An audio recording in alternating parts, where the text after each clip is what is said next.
Welcome to the Rewarding Retirement Podcast, where Aaron Kirsch, a certified financial planner, and Laura Zettel-Watson, a professor of psychology, discuss research-based concepts and strategies for you to live your best life based on their book, The Rewarding Retirement Workbook. Thanks for joining us. I'm Laura Zettel-Watson. And I'm Aaron Kirsch.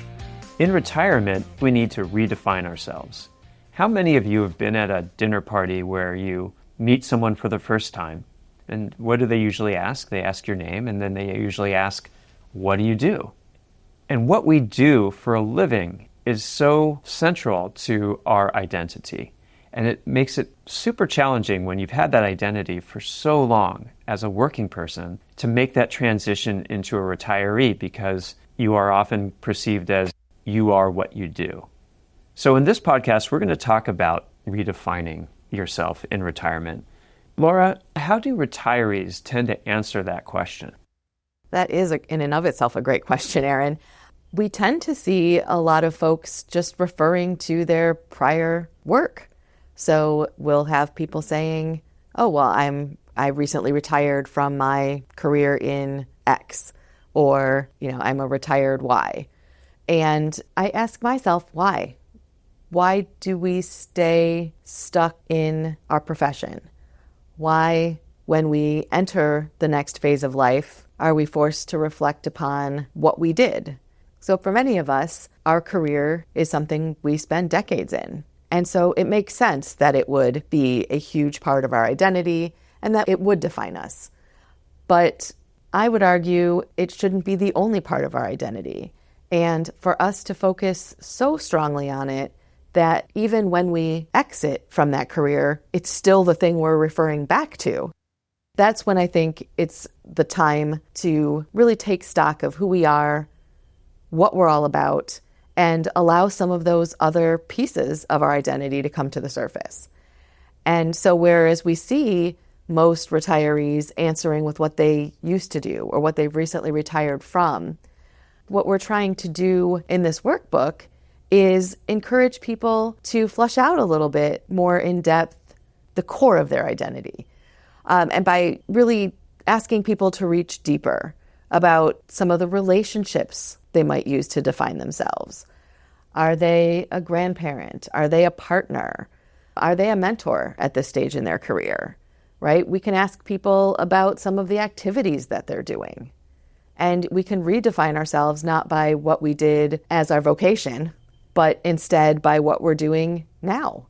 So it doesn't have to be something that's making us money, but maybe I am volunteering my time. Maybe I'm spending it out in nature. Maybe I'm gardening a lot these days. I can use that of kind of defining my new identity, things that I'm passionate about. All of these are things that I want us to be able to get to a place where we can use who we are to define ourselves, not what we do or what we used to do.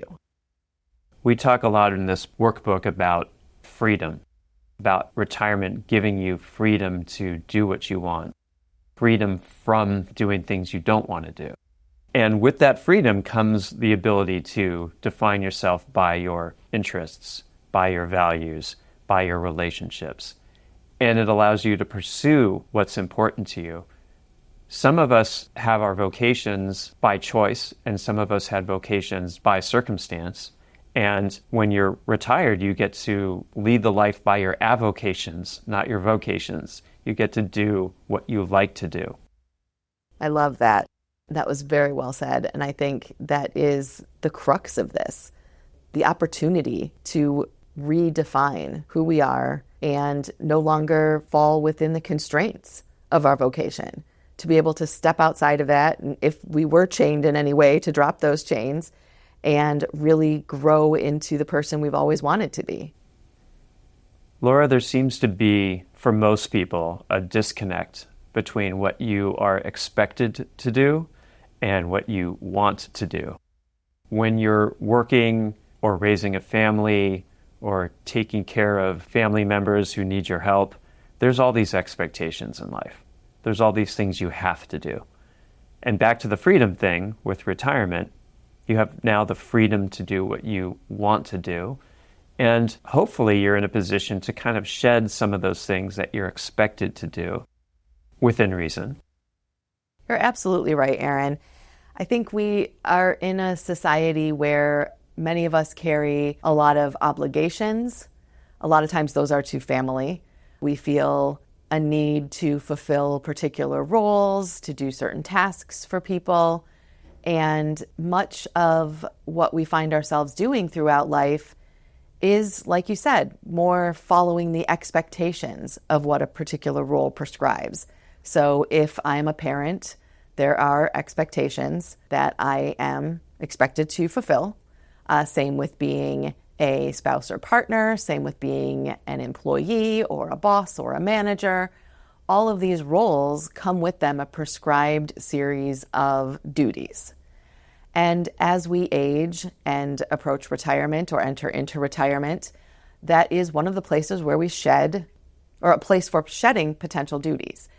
And as we do that, that opens up a window for us to be what we want to be. It gives us space to explore who we are and how we want to move forward.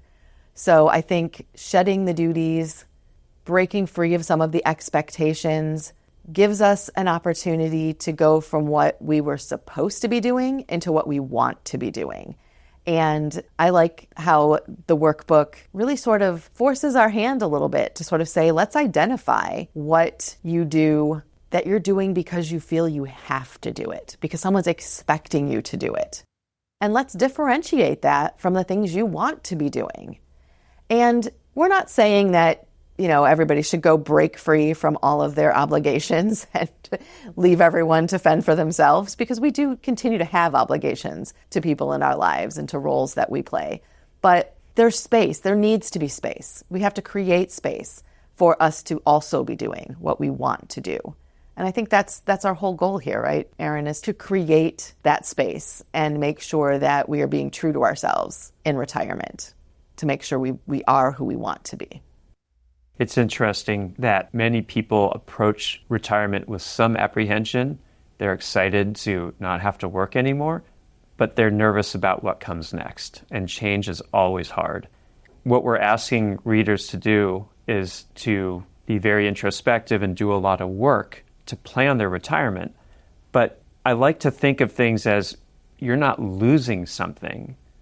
You're gaining this ability to choose the life you want. And I encourage everyone to go into retirement planning with excitement, because this is fantastic. You get to redefine who you are. You get to live the life you want to live, not the life that's been prescribed to you.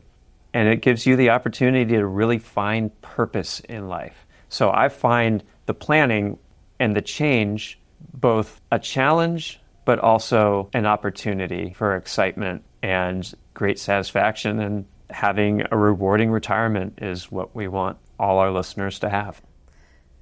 Thank you, Aaron, for saying that and reminding all of our listeners that this should be an exciting time, that there is so much opportunity and so much left. I think what I see as an aging researcher is that so many young people look at retirement as sort of the end. And what I see when I'm working with retirees is not an end at all, but a brand new beginning, one that is exciting and holds so much in store for those that are prepared and ready to go make the most of it.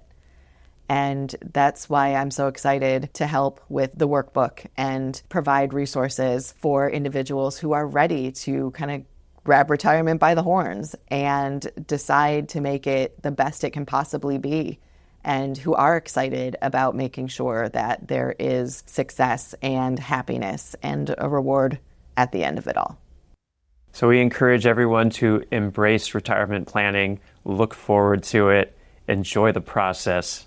The book is The Rewarding Retirement Workbook. It's available on Amazon. Our website is rewardingretirementworkbook.com. Thanks for listening. If you like what you hear, please be sure to share with your friends. I'm Laura Zettel-Watson. And I'm Aaron Kirsch. Thanks for listening. Aaron Kirsch is a wealth advisor at Greenup Street Wealth Management, LLC, DBA Greenup Wealth Management, an investment advisor registered under the Investment Advisors Act of 1940. Registration as an investment advisor does not imply any level of skill or training. The oral and written communications of an advisor provide you with information about which you determine to hire or retain an advisor. For more information, please visit advisorinfo.sec.gov and search for our firm name. This representation has been provided for informational purposes only and is not intended as legal or investment advice or a recommendation of any particular security or strategy. The investment strategy and themes discussed herein may be unsuitable for investors depending on their specific investment objectives and financial situation. Information obtained from third-party sources is believed to be reliable, though its accuracy is not guaranteed. Opinions expressed in this commentary reflect subjective judgments of the author based on conditions at the time of publication and are subject to change without notice. Past performance is not indicative of future results.